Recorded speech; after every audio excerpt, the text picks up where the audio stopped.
need to take. So I think without further ado, I will commence the formal opening of the Summer Institute.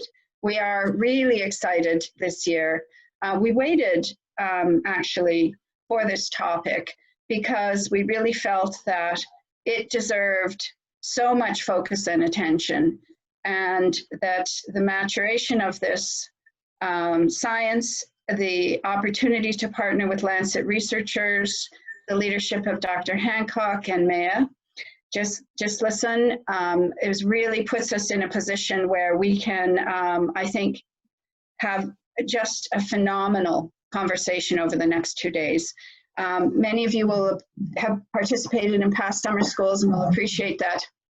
Our focus is really to workshop the themes, to really have a dialogue and a discourse about the issues that concern us from the public health approach and public health providers, but also to work across sectors with academics, researchers, and program staff from a number of disciplines, and that the public health approach requires us to work across disciplines and to bring our perspective of the whole to our work, to see the community as a dynamic and living organism which participates in an environment, a natural world, which we are all a part of, and that it is necessary for us, if we're going to be successful, to acknowledge those relationships.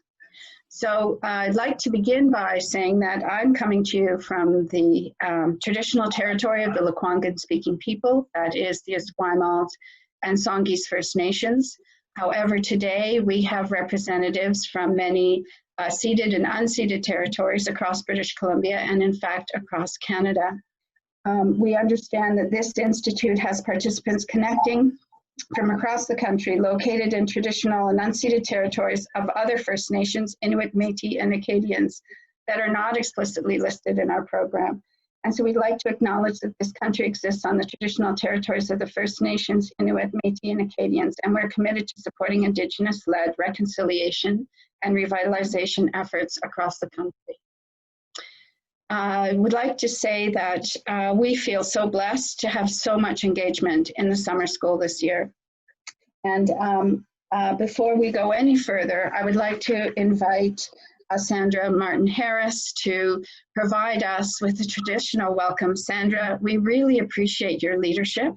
We really appreciate you coming to us and stepping in. And normally for our summer school, our elder in residence, Angie Todd-Dennis, provides us with an opening. But as many of you know, Angie suffered a family loss, and she will probably join us over the next 2 days, but it'll be at her discretion and as she's able. And Sandra, you're really so grateful to you for stepping in. Sandra is from the Wet'suwet'en Nation of the Lat'liu Little Frog Clan and is a member of the Wet'suwet'en First Nation. Sandra has worked as a community developer and social development advisor at the Gitxsan Government Commission. Sandra loves community development, community and watershed work. And I have to say that I think given what's happened and the topic of summer school, you really are the ideal person to bring us this traditional welcome. So thank you, Sandra. Yes, good morning. Bentonju. Denise, Skyzet, Sakozet, honored guests, and people calling in from all across our ancestral homelands. It's good to be here and welcome you to the Think Globally, Act Locally Gathering Virtual Summit.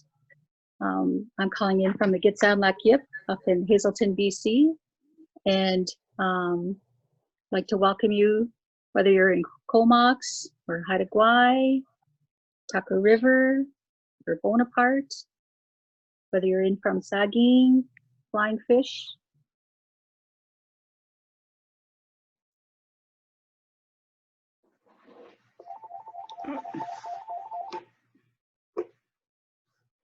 We seem to be lagging.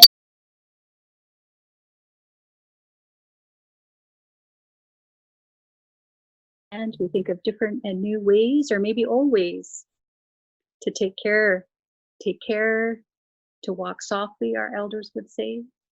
So we have minimal impacts on the Yinta. so that we have clean air, clean water, the land is healthy, because it nourishes our body, mind, and spirit. And so this is a perfect conference to think about those things, that good thinking, that reflecting, of coming together, sharing ideas of how to walk softly and how we can have a good life for all in this time across the planet when we've seen so much upset, so much disruption with this pandemic. And so it's a good time to come together and reflect as helpers. We're all helpers in our lives. We have a special calling to come and do this work. And so it's pretty amazing that we can come together like this to share, to listen, to learn, and how we can make a difference in our home communities where we live. And so I'm really pleased to welcome you to this event, and I'll be in and out of the next 2 days. And I wish you well. Tabi Masai.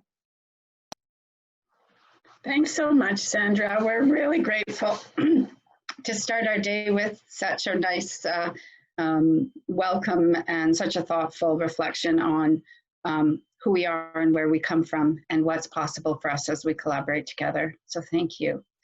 I'm now going to take a moment to just acknowledge the fact that this is an experiment. So we are operating in a different technical environment, and I'm sure many of you are zoomed out. You're zoomed.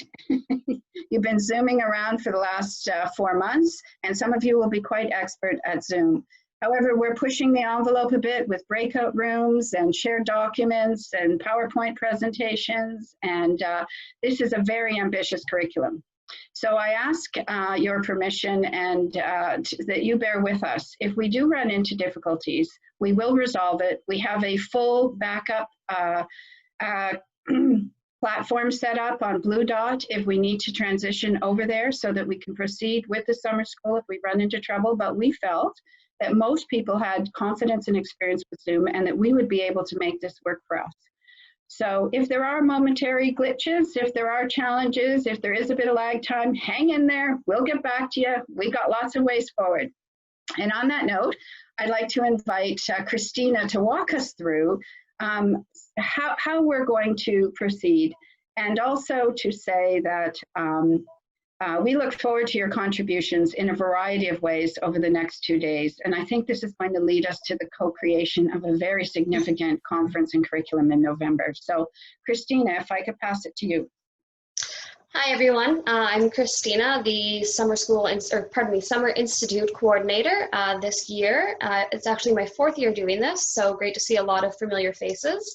I'll keep this quite short. I'm mainly here just to go over a couple of logistical details for the day.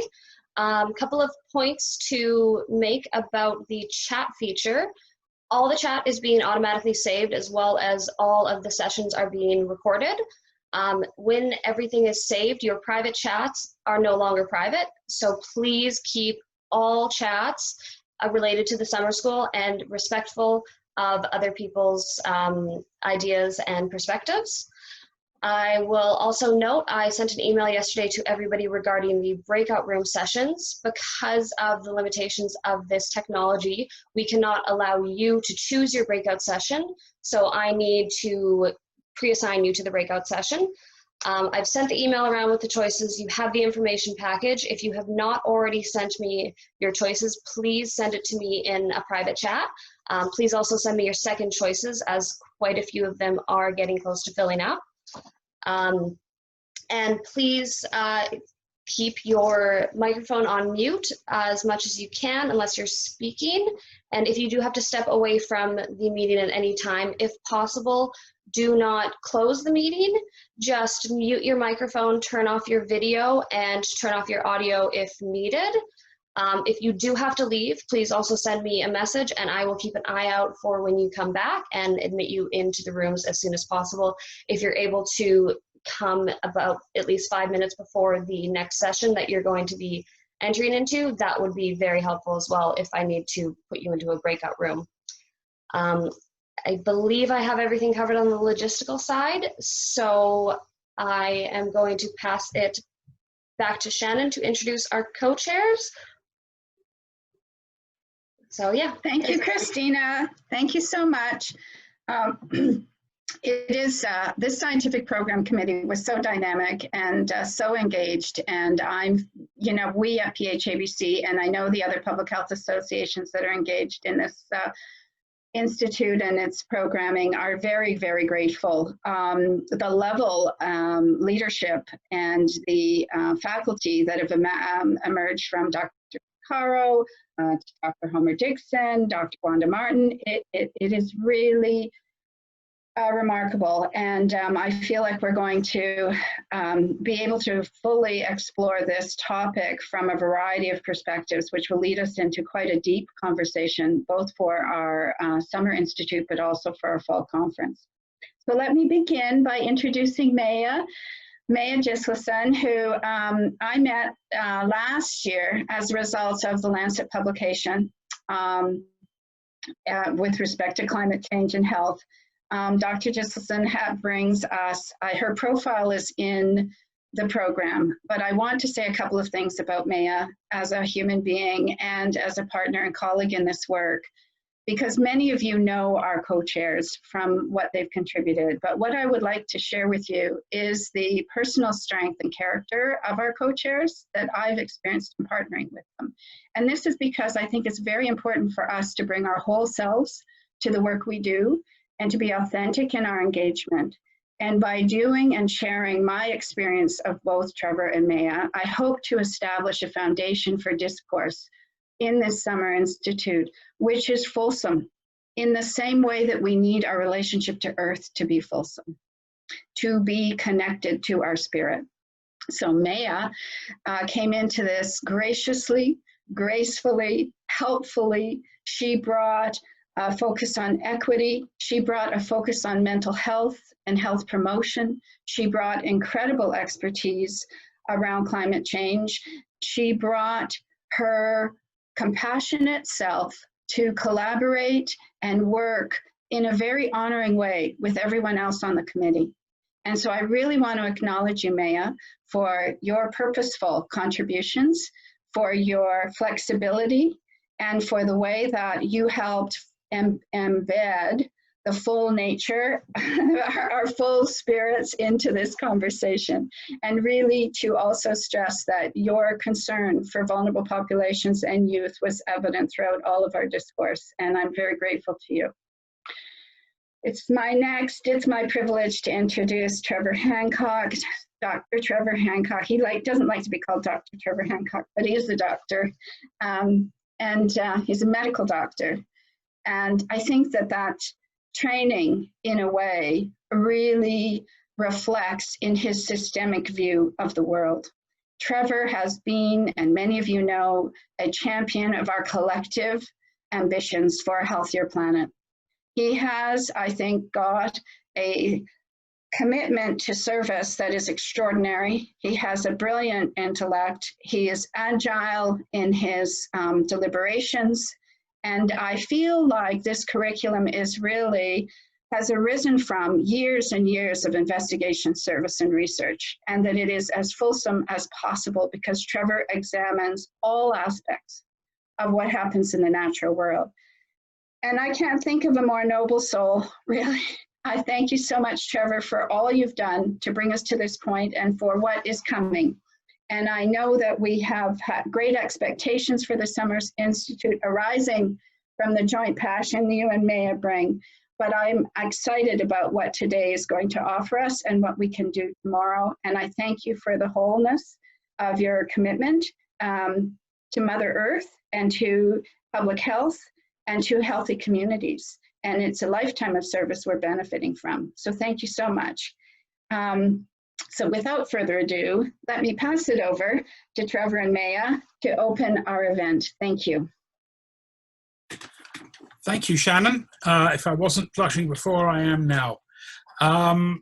Good morning, everybody. I'm speaking to you from the same territory that Shannon is, and that is from the Lekwungen-speaking peoples, particularly the Songhees and Esquimalt nations. and it's a pleasure to be here.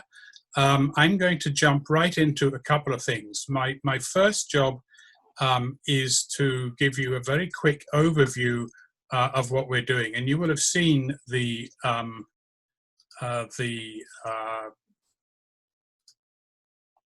sorry, let me just get this up.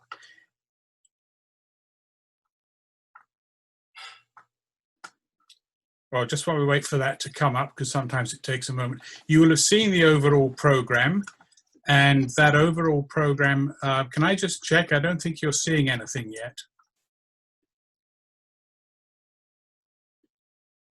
Not yet, no.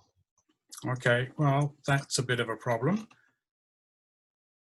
It's Can you make on sure that, let's whiteboard. look at participants and see who the host is? Okay. I will see if Trevor's listed as co-host, so.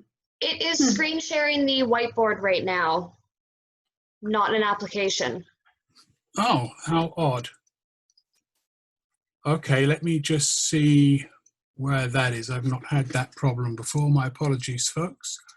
Yeah, if necessary, do you want your PowerPoint to email to Christina and she can share it? If we have to. If you stop sharing and then reshare. Yeah, I'll do that. Oh, I see. Well, it was clicked on whiteboard. I've not seen that problem before. My apologies. Okay, this should work. No, whiteboard again. Yeah, this is the first time we've had this problem. So this, here you go. This is what we talked about. I'll Just try strange. one more time.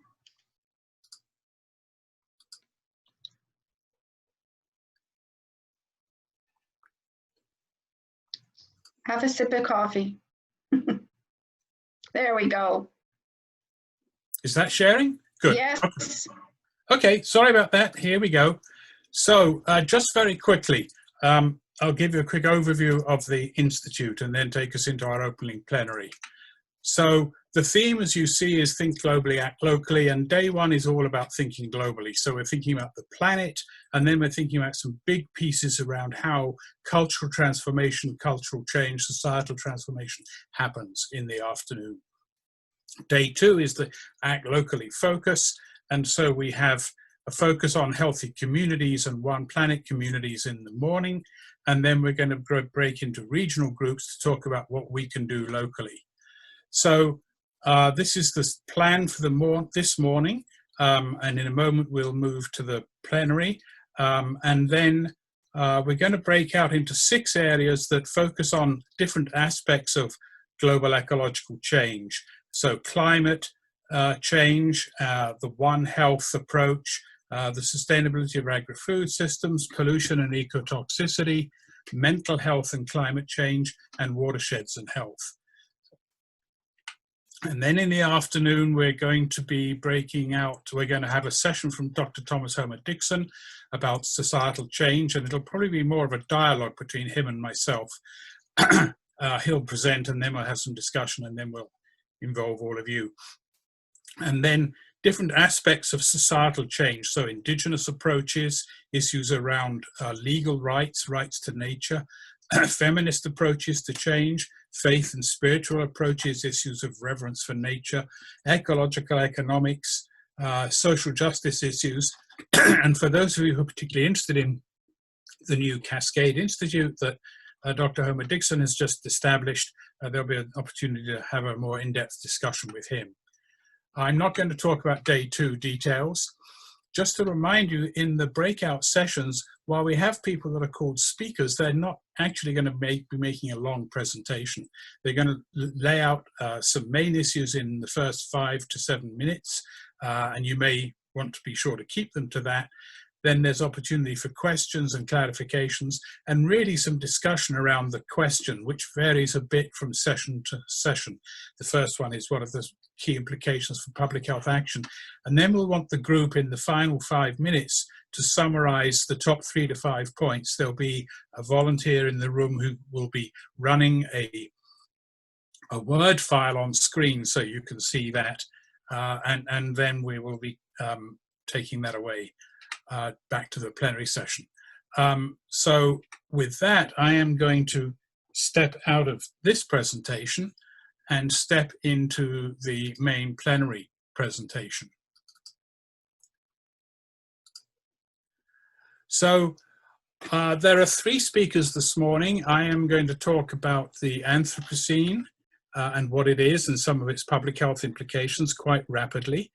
Then we have Dr. Shannon Waters, and Shannon is an Indigenous physician of Hulkwamin ancestry and works as a medical health officer in the Cowichan district. And then Mayor Gislason, who you just heard introduced. We're not going to do any more introductions than that. If you want our bios, they are online. So, and Mayor is going to talk about some of the equity dimensions to all of this. So let me just briefly run you through the Anthropocene. It shouldn't be a new word, I hope, but it may be to some of you. Essentially, we have been so successful in subduing nature that we're going to have a new geologic epoch named after us, and that is the Anthropocene. But I think it's important to understand that there are 3 different aspects to the Anthropocene. Technically, it's a geological phenomenon. It's a new geological epoch. But that the geological changes that are being laid down in the sedimentary rocks right now, they reflect a set of massive and rapid global ecological changes. So there's an ecological phenomenon to this, and then it's a human phenomenon. We are, after all, the anthropos in the Anthropocene, anthropos being the ancient Greek word for human. And so we are the drivers of those massive and rapid global ecological changes. And more precisely, in a point we'll keep coming back to, some of us are much more the anthropos than others, high income Trevor? people. Yes? If I can just check in with you, this is still the other presentation. Did you have a presentation for the Anthropocene piece? It's not Yes, showing. I do, and I have it on screen, so you should be able to see it. Okay, we're seeing the old one. How very odd. Let me just Really strange. get out. So, I think what I'll do is I'll close the old one, so it's not sure. hopefully competing.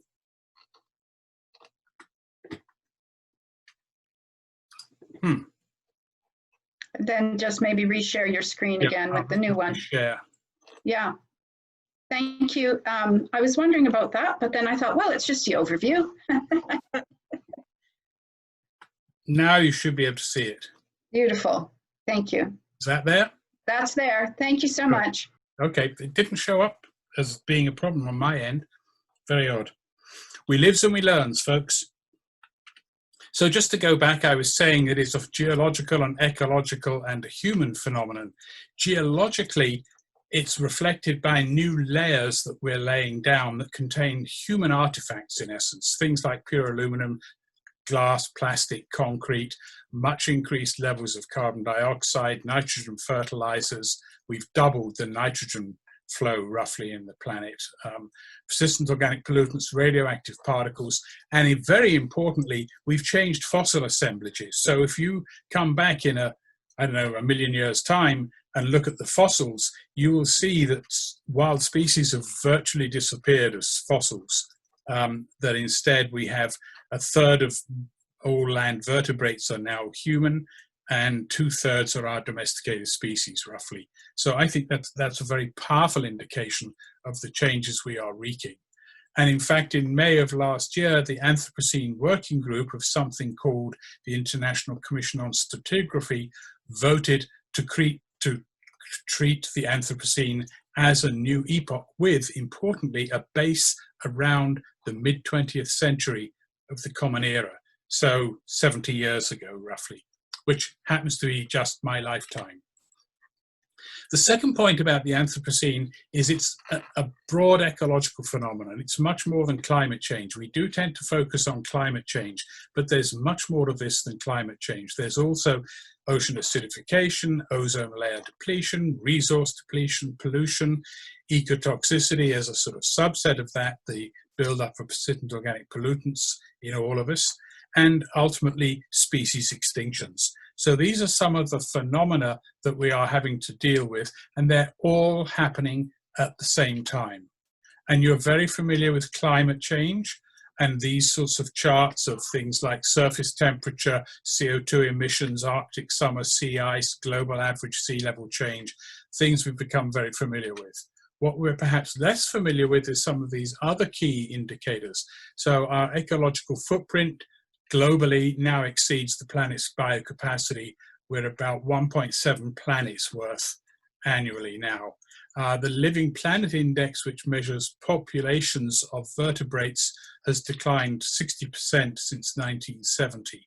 We are crossing so-called planetary boundaries. We are already across three sort of areas of safety, if you like, in biosphere integrity and in biochemical flows, and we're in the yellow zone for things like climate change and land system change, and approaching it for ocean acidification.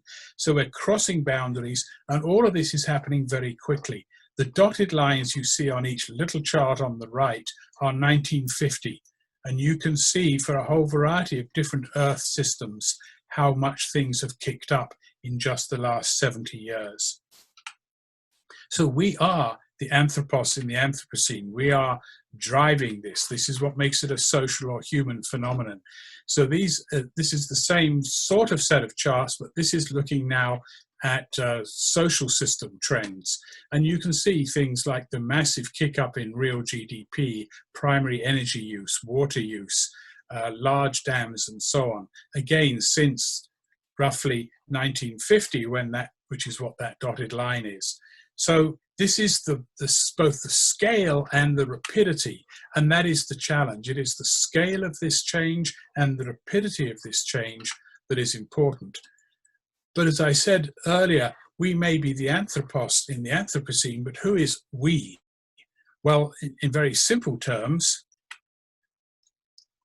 it's high-income people and high-income countries. We are the main contributors. We have been historically. We remain the main contributors. We'll continue to be the main contributors. We are taking way more than our fair share. And when we do that, other people and communities and other species and future generations will get way less than their fair share. And in the case of low-income countries and low-income people, not enough to maintain a decent quality of life, or even in some cases to maintain life. So there is a massive global as well as local equity issue here. But it's not just about equity and social justice for other people and communities. It involves other species, and it involves other generations. Many of these things, incidentally, were topics we discussed in our report for the Canadian Public Health Association on the ecological determinants of health. So arguably, these are the greatest threat to these massive changes are the greatest threat to health of the population in the 21st century. And the only significant threat that comes close to them is nuclear war, all-out nuclear war. So it is this that motivates my concern and my work. But the problem is that health promotion has been, in essence, ecologically blind. So although the Ottawa Charter back in 1986 recognized stable ecosystems and sustainable resources as prerequisites for health, and I'm happy to say I helped get that phrase in there, and did propose a socio-ecological approach to health. And although we recognize the same things as part of the parameters of a healthy city, in practice, health promotion has focused on the social determinants of health. So we've seen a WHO commission on the social determinants of health. We've yet to see a WHO commission on the ecological determinants of health, or even more usefully, on the eco-social determinants of health, because we can't treat the ecological and the social as if they're separate. So at the heart of this assessment, this was from the board of the Millennium Ecosystem Assessment 15 years ago, human activity is putting such a strain on the functions of the Earth that the ability of the planet's ecosystems to sustain future generations can no longer be taken for granted. That was 15 years ago, and things have not really gotten any better since. So this is a couple of the responses to that. This was the report I just mentioned that we did for the Canadian Public Health Association in 2015. Many of the points I'm making here were made in that report. And we talked about the ecological determinants of health. So I often like to start by saying, well, how well do you do without oxygen, water, and food? Because they all come from nature. So do all our materials, all our fuels, and lots of other so-called ecosystem goods and services that we depend upon. They are the most fundamental determinants of our health. This was also recognized by the Rockefeller-Lancet Commission on Planetary Health, which was reporting at much the same time, and in fact we were in dialogue with them over some of these issues. And so the central question that we face is, how do we live equitably, in harmony and in good health on this one small planet that we call home? And here are some of the names for that planet and for the Earth. So this is the image I want to leave you with. I'm going to turn this over to Shannon Waters to talk, and what Shannon is going to talk about is Indigenous sovereignty is sustainability. So I will stop sharing, and Shannon, it's over to you.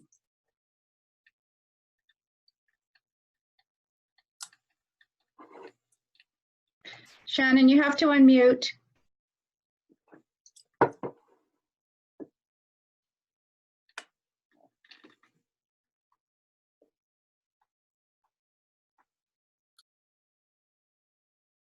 Shannon, we need you to unmute so we can hear you.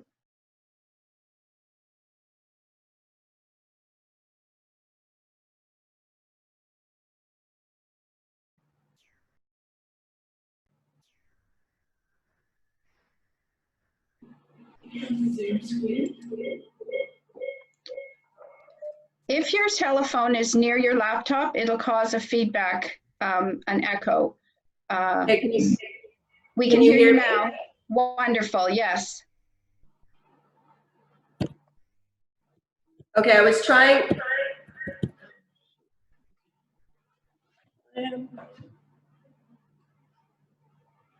Okay, should I just? Can you hear me? Because I was trying to dial in, because last time my connection wasn't great. Right.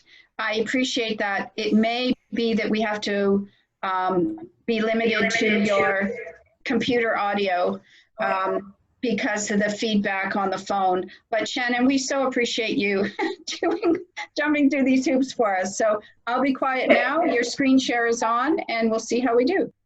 Okay, just a point, I can make a point on that, Shannon. I've done this many times. So you turn off all of the audio on your computer and just use your phone for audio.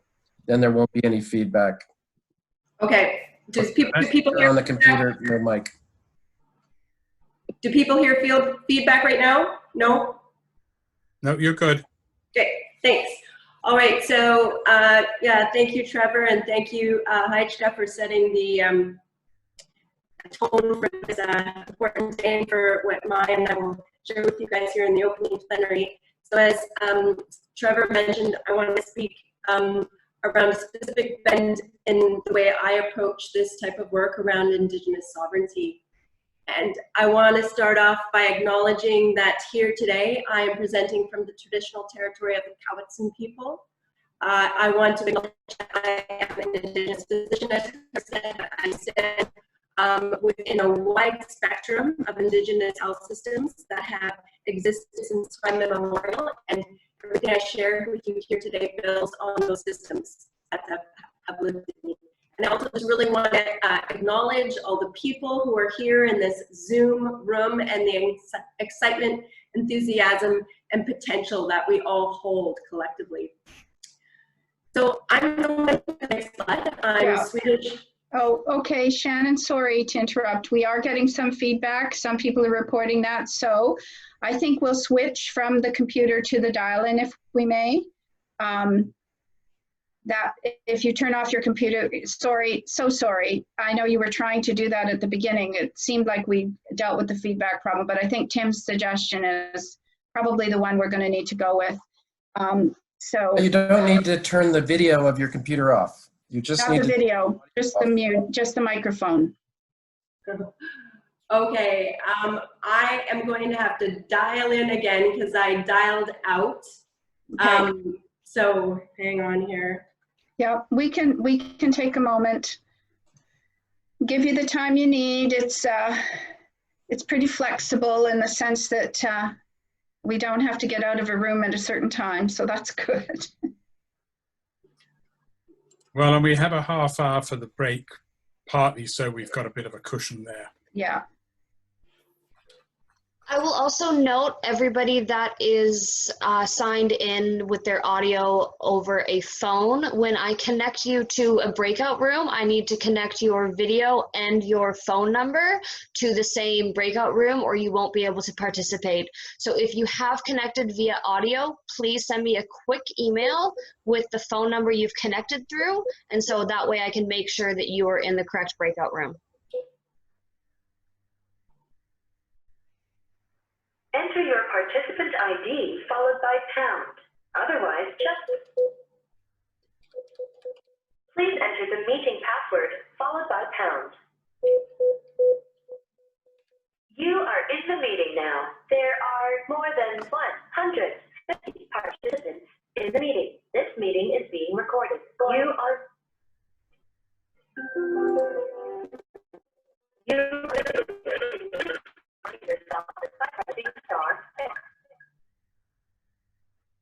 Okay.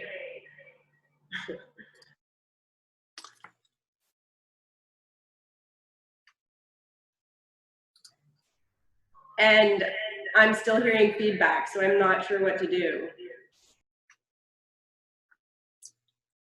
For the moment, keep going. I think what's happening is I just muted you and then we couldn't hear you at all, so I'm not sure what's happening with your phone. Try the phone. Can you pick up the phone?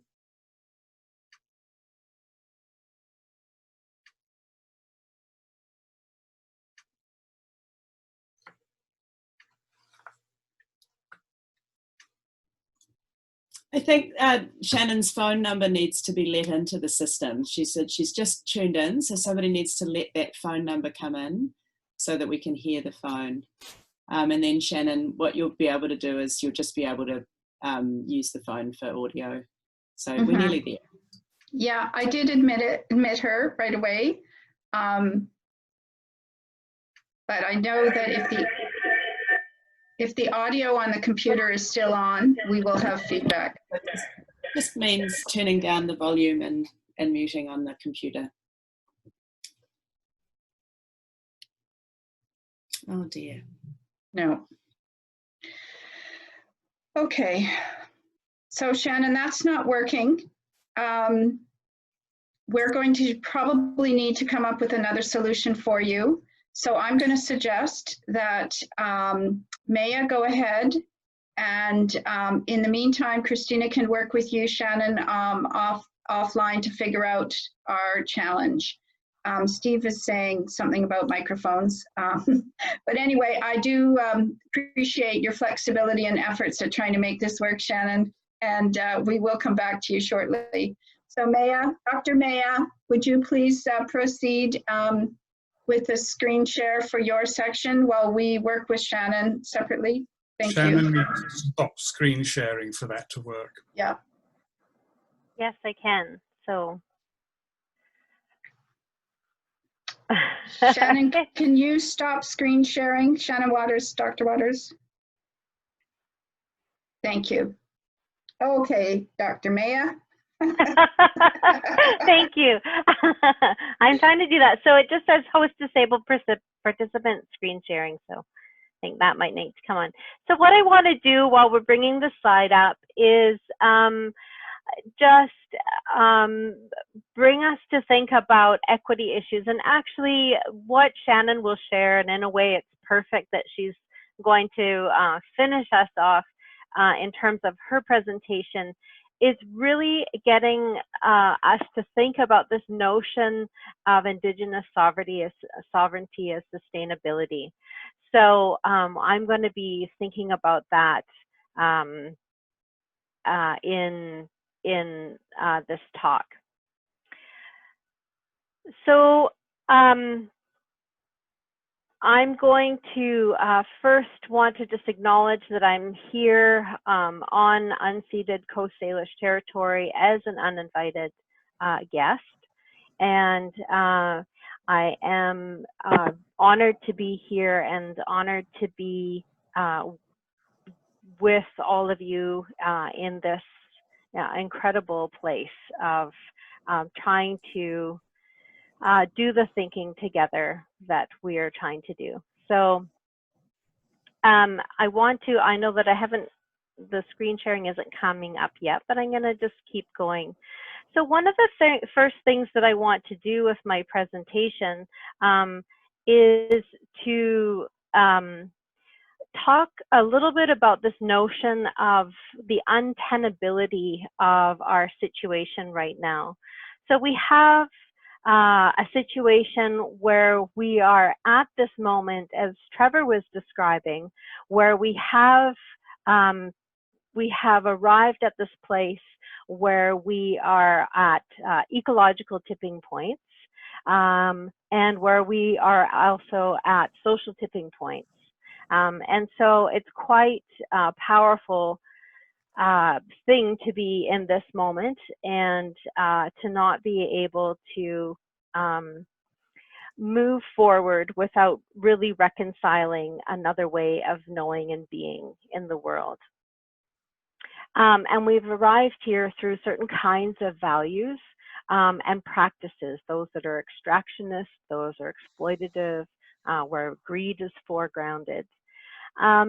And we've also arrived here through certain practices, particularly state-sanctioned violence and systemic projects of erasure. And they've spread to the world through colonialism, through white supremacy, through industrialization and supercapitalism, through the manufacture of poverty and patriarchy, oppressive religious practices, and so on. And I think that these are the kinds of words that are really important to be using when we're talking about how we got here, and when we take this moment to try and think about how we can be here differently. And what we see is very much that there is a need in this moment, and it's happening right now, to connect these structural forms of oppression to our ecological crises and to try and do something differently about them. So I want now to move to this idea that when we talk about the untenability of things, when we think about, for example, the links between Black anti-racism and police violence and the climate crisis, we have a lot of voices speaking out and saying that healing structural violence is actually is in the best interests of all human beings. And in this summer school, we also know that it's in the best interest of our sustainability on the planet. So we are at this another aha moment in the long line of existence of history and so on. And what we're coming to see is that, for example, with COVID-19, we are seeing profound impacts by inequitable relations. So we see that the structures of inequity that are folded into our society are leading to this particular pandemic impacting populations in inequitable and unjust ways. We see that happening too in who are suffering in related things. For example, who's suffering from overdoses in the downtown east side of Vancouver, for example. We see a pandemic of violence against women, a pandemic of racism, and so on. And so these are all very concerning issues, and it's hard to ignore that they're all connected. Why we invoke this here is really to see that there are opportunities in our world where this kind of clarity arises, and we get to contemplate the future of life itself from this equitable perspective as well.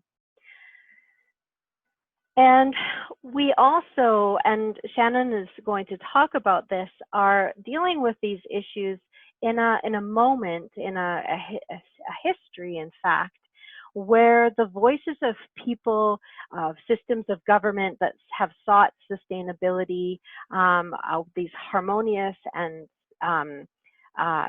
sustainable relationships have been subjugated and banished and punished. And it's because of this that we find ourselves in this place of deep instability and unsustainability. And so there's this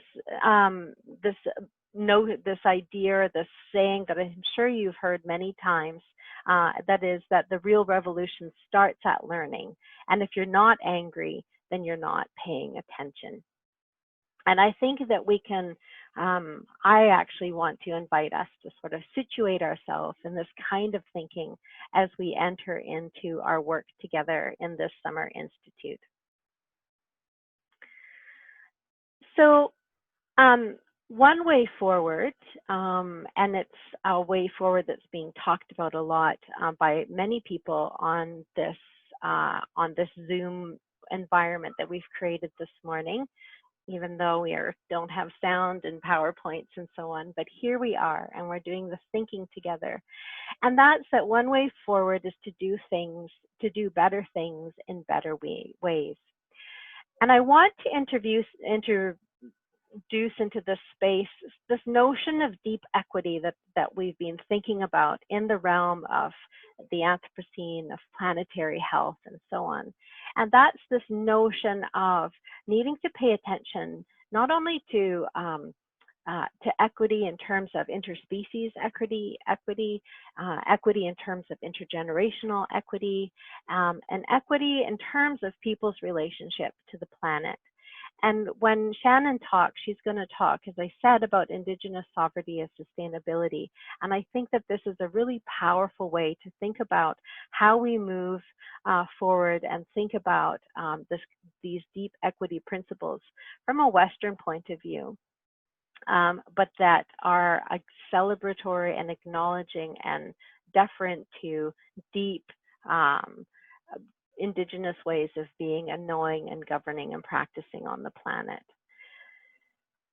What that means too is when we invoke this idea, for example, of a two-eyed way of seeing, where we hold Indigenous wisdom and ways, and we hold the Western scientific ways together, we have to really rethink, to unlearn, relearn, reapproach how we're doing things.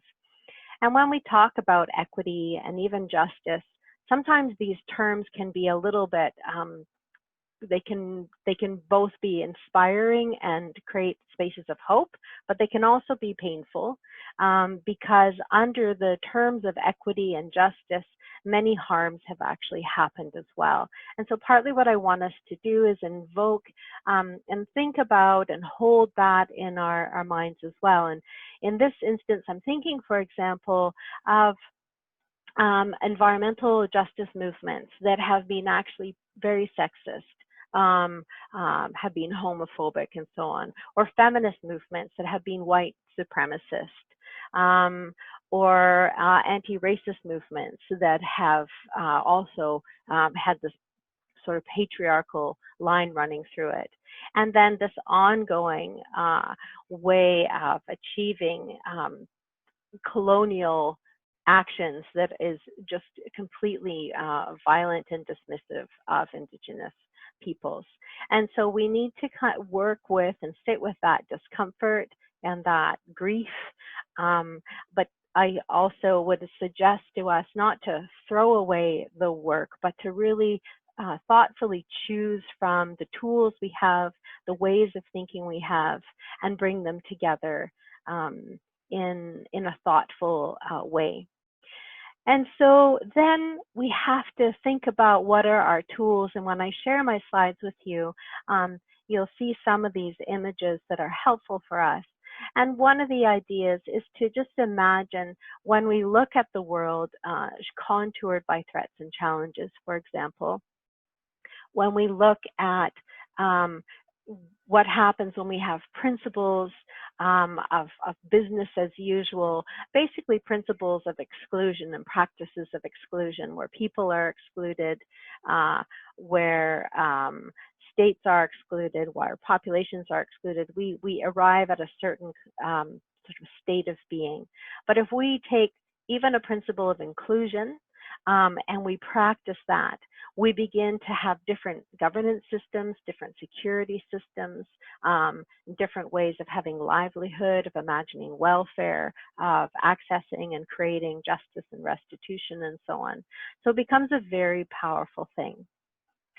And I want to just also invite you to join me in thinking about three kind of ethics-based ways of imagining deep ethics. So one is this notion of how do we bring into the Western scientific realm ideas and deep practices around the rights of nature. And what I mean by that is really contemplating two things. So one is the power of foregrounding the human right to a healthy environment. And this is happening. There are countries, 7 countries in the world right now that have legally recognized the rights of nature as well. So that's the other piece of it. So both we're trying to use legal tools to imagine humans having a right to a healthy environment, and Trevor was talking about this, but also giving rights to nature itself and making nature not an object of law, but a subject of law. And we often invoke Ecuador and its new Article 14 of the Ecuadorian Constitution, where Pachamama is recognized as the place where life is produced and occurs, and that it has a right to integral respect for its existence and for the maintenance and regeneration of its life cycle structures, functions, and evolutionary processes. So we're holding kind of legal tools and ethical tools in our mind when we think about the rights of nature to health and well-being.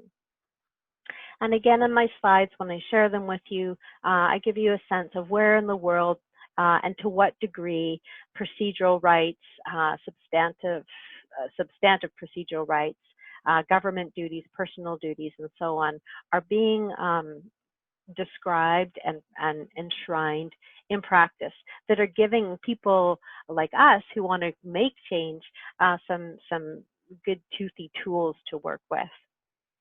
Another part of deep equity, I would say, is this notion of interspecies equity. And that's really coming to the fore for us around COVID-19, where we see that pandemics are emerging excuse me, from places where there are deeply unsustainable relationships between people and animals, and people, animals, and environments.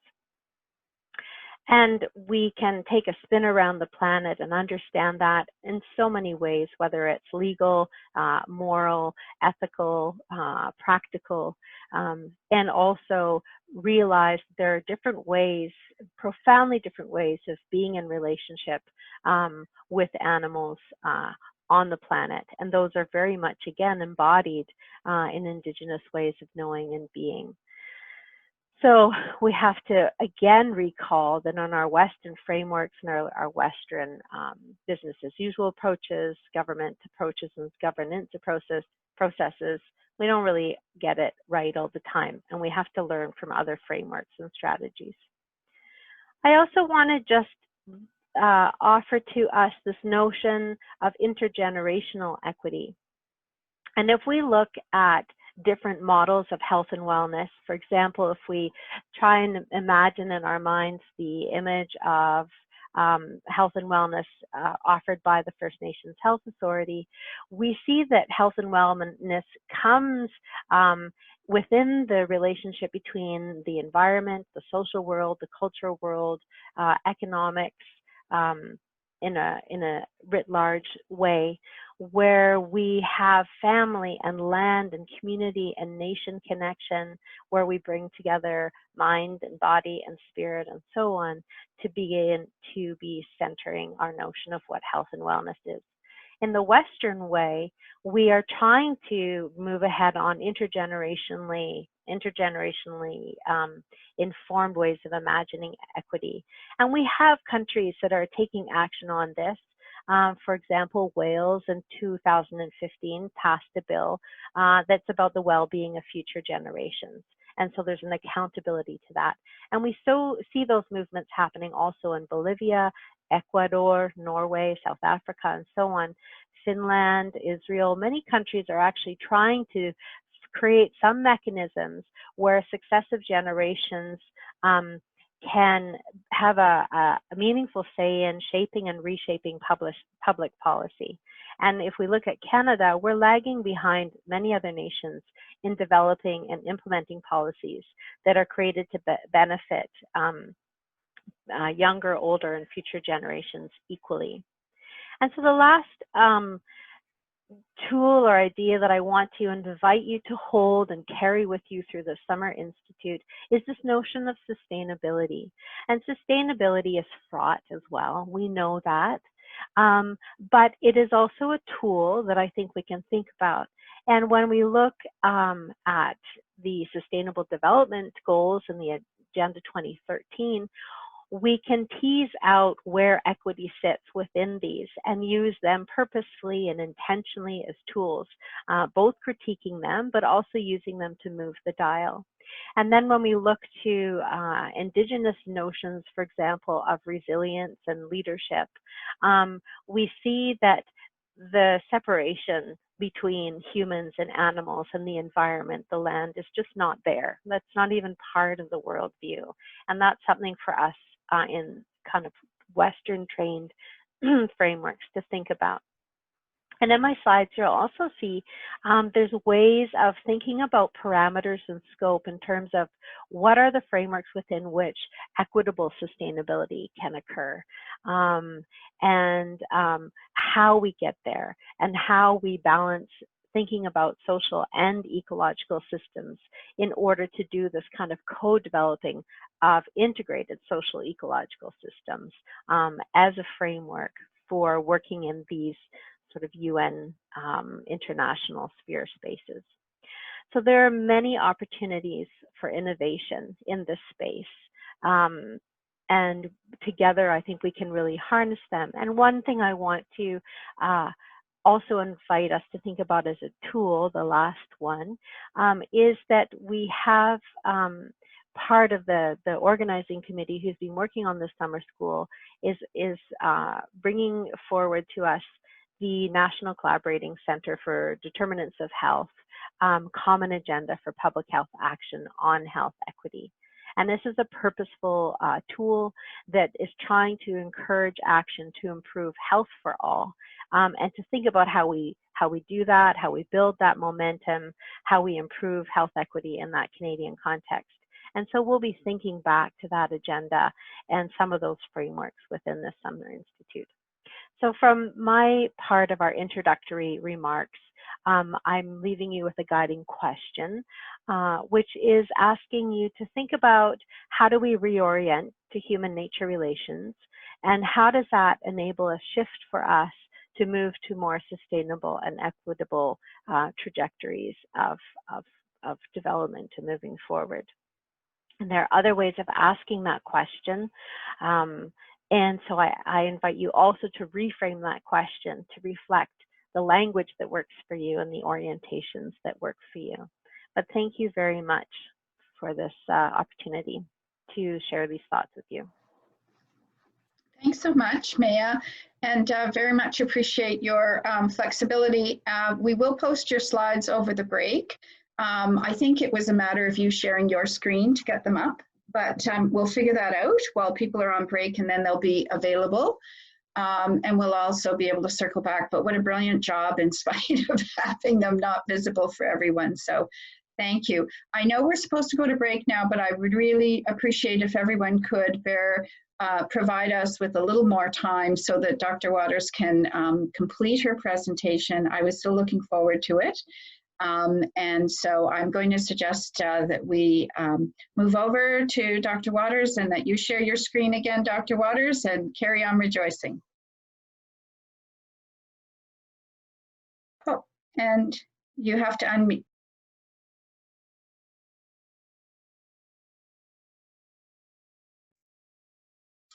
Shannon, you need to unmute.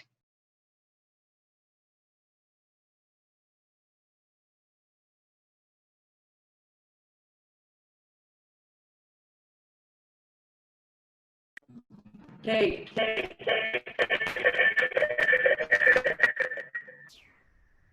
Okay, can people hear me now? Yes, we can. Go ahead. Thank you. Okay, I'm back on the internet connect.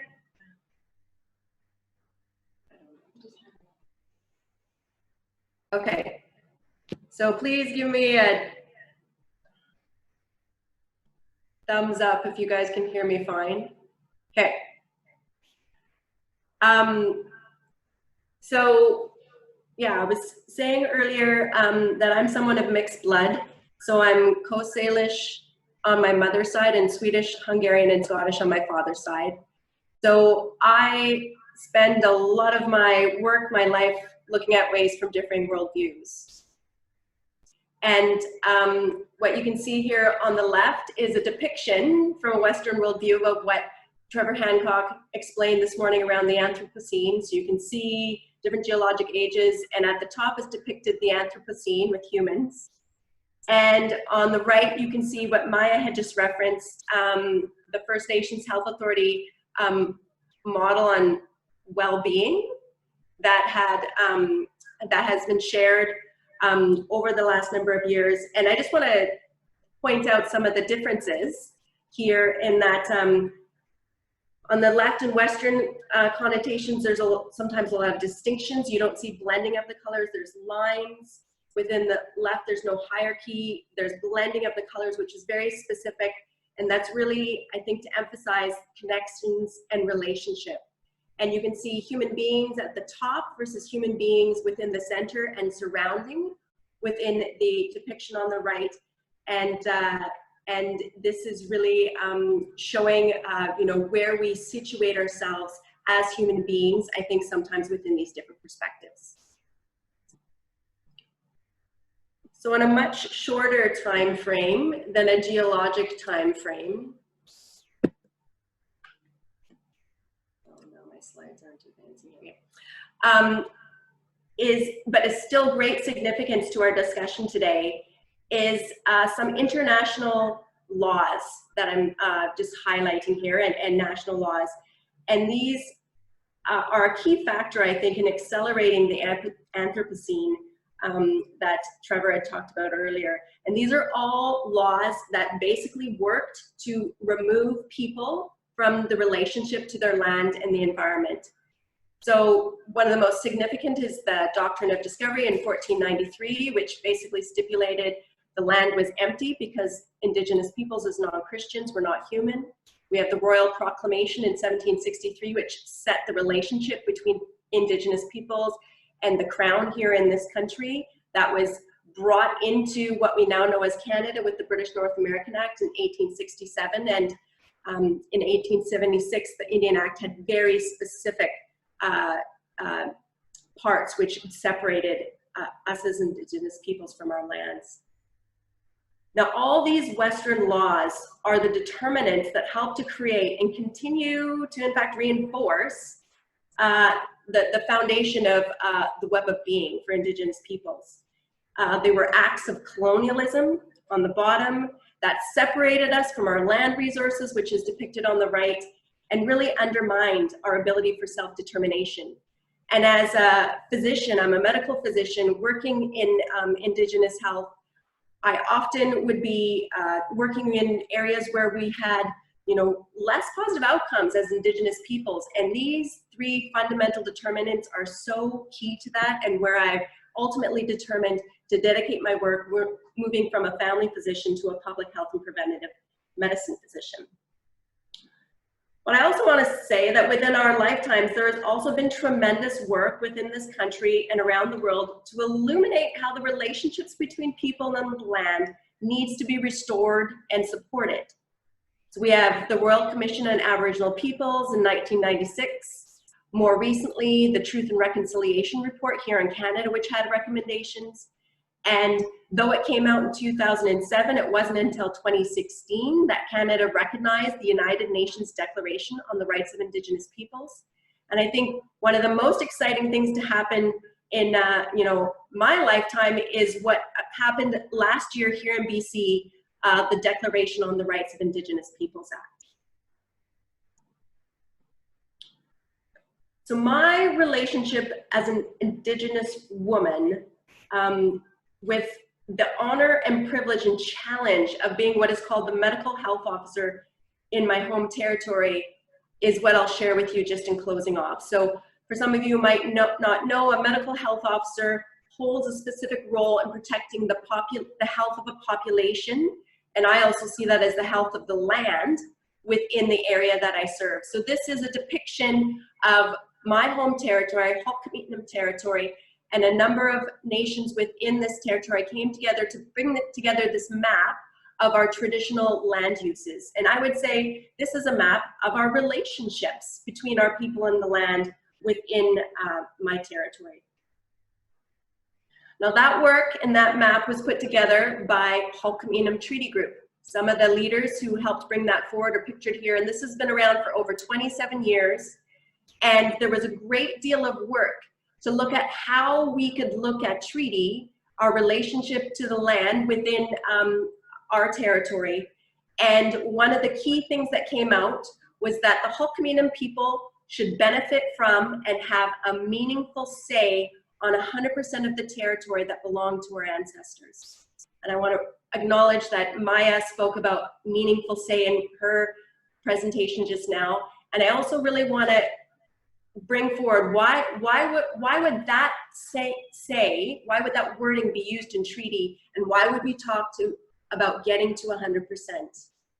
Well, specifically in my home territory, we are very disconnected from our land, and that had to do with what some people refer to as the land grant, what we call the land grab.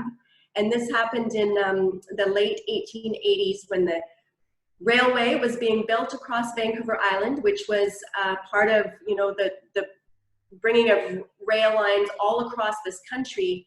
And in order to build the railway, it needed to be financed. So basically, the land depicted in gray in the map on the left was given, 800,000 acres was given, was never anyone's to give, but was given to Dunsmuir to help create the railway. And on the right, you can see how much of that land, what that was given away, was in our home territory as Halk'Miknum people. And since that time, that territory has passed from the railway to multiple corporations. The Halk'Miknum Treaty Group put together a strategic land plan, and what you can see here is by the numbers what this looks at today. Our Indian Reserve land within our home territory is less than 2% of our home territory. That's where we have our strong connections and abilities to access the land left, just less than 2%.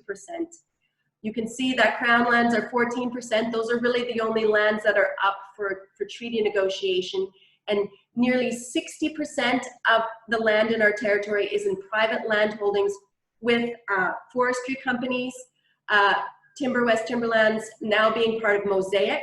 And I also want to specifically mention here that the North Cowichan Municipal Forest is just 15% less than the lands we have as Indian reserves within our territory.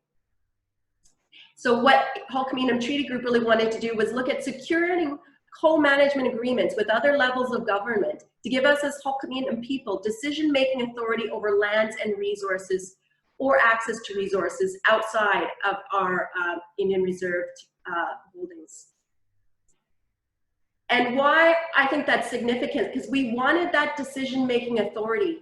And ultimately, our lawmaking authority is thought of as that it will empower us to be the architects of a sustainable future for our lands. So our sovereignty is actually not, it is sustainability. That's what our sovereignty is allowing that to be there for our future generations. And why that is so important to me in my role as a medical health officer and in my conversation with you here today is because we are not of the land, we are the land. And the health and future of the land is the health and future of us.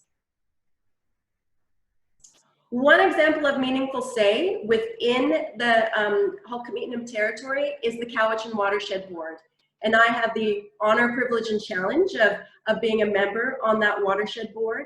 It's been around for 10 years, and it's got a long way to go in really being a meaningful way of bringing forward co-governance. But it's a strong example, and it's not tokenism of Indigenous peoples, because we co-chair the group, the Cowichan tribes co-chairs the watershed board. But ultimately, also what that board does is often look at the river and not really have ability to affect what is going on in decision-making with the land around. And our watersheds are intimately affected by the land around, very much so our forests. We have seen more recently climate emergency motions in a lot of cities, towns, other places across the province and around the country. And I often feel in many cases you wonder, what does that actually mean when that emergency motion is passed? So I want to acknowledge that the municipality of North Cowichan gave some stipulations of what that meant, that they were going to rewrite the official community plan, and I am on the advisory committee for that official community plan, and they wanted to review the management of their municipal forest.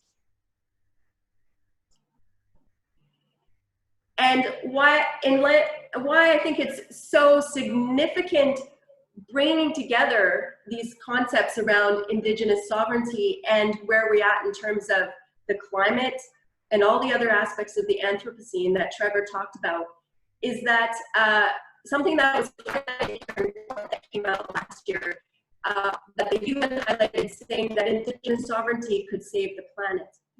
Now, this was a report that was kind of unprecedented. It was put forward by the Intergovernmental Science Policy Platform on Biodiversity and Ecosystem Services. There was over 145 experts from over 50 countries who took 3 years to put this report together.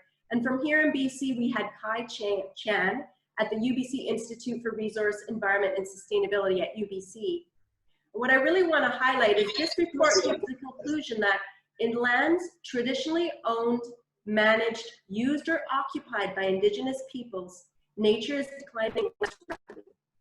Governance, including customary institutions and management systems and co-management regimes involving Indigenous peoples, can be an effective way to safeguard nature, which is relevant to broader society. So what do I see my role as an Indigenous woman, a mixed race person, a medical health officer in my home territory? I really see my role as helping get to that 100%. Last year, we finally reached stage 5 with Hancock Treaty Group. It took 26 years. And so we are now at this next stage of discussions within my home territory. And over that 26 years, we have come across many challenges: climate disruption, biodiversity collapse, the declaration of the Anthropocene. And what we need to do in very fast measure, I think, is expand co-governance. And so that's one thing I've really realized is part of the role I need to play in the role I'm in. And one place to start, I think, with that declaration we've had here in North Cowichan is expanding co-governance to the North Cowichan Municipal Forest. Because ultimately, what I feel is if we can help support Indigenous sovereignty, we will be moving towards sustainability. And I ultimately am grateful and looking to work more with partners such as Hancock Treaty Group, those here around the table, and allies to really get this work moving quickly so that we can have the future generations you know, have relationships with the land, the environment, the animals, the elements that my people have been able to, you know, enjoy since time immemorial. So with that, I'll say thank you, and hopefully people were able to hear me after all the kind of little side steps previously. Thanks. That was so worthwhile, Shannon, and we could hear you. It was brilliant and clear, and actually it worked out really well, I think, in terms of the order of presentation, because I think that Maya previewed a number of your comments and really helped to consolidate the framework for our conversation moving ahead. I know there will be questions. We have the chat, so anytime during the sessions, if you have questions for speakers, you can directly message them on the chat as well. I know we want to get in a short break so that we can prepare for the breakout rooms.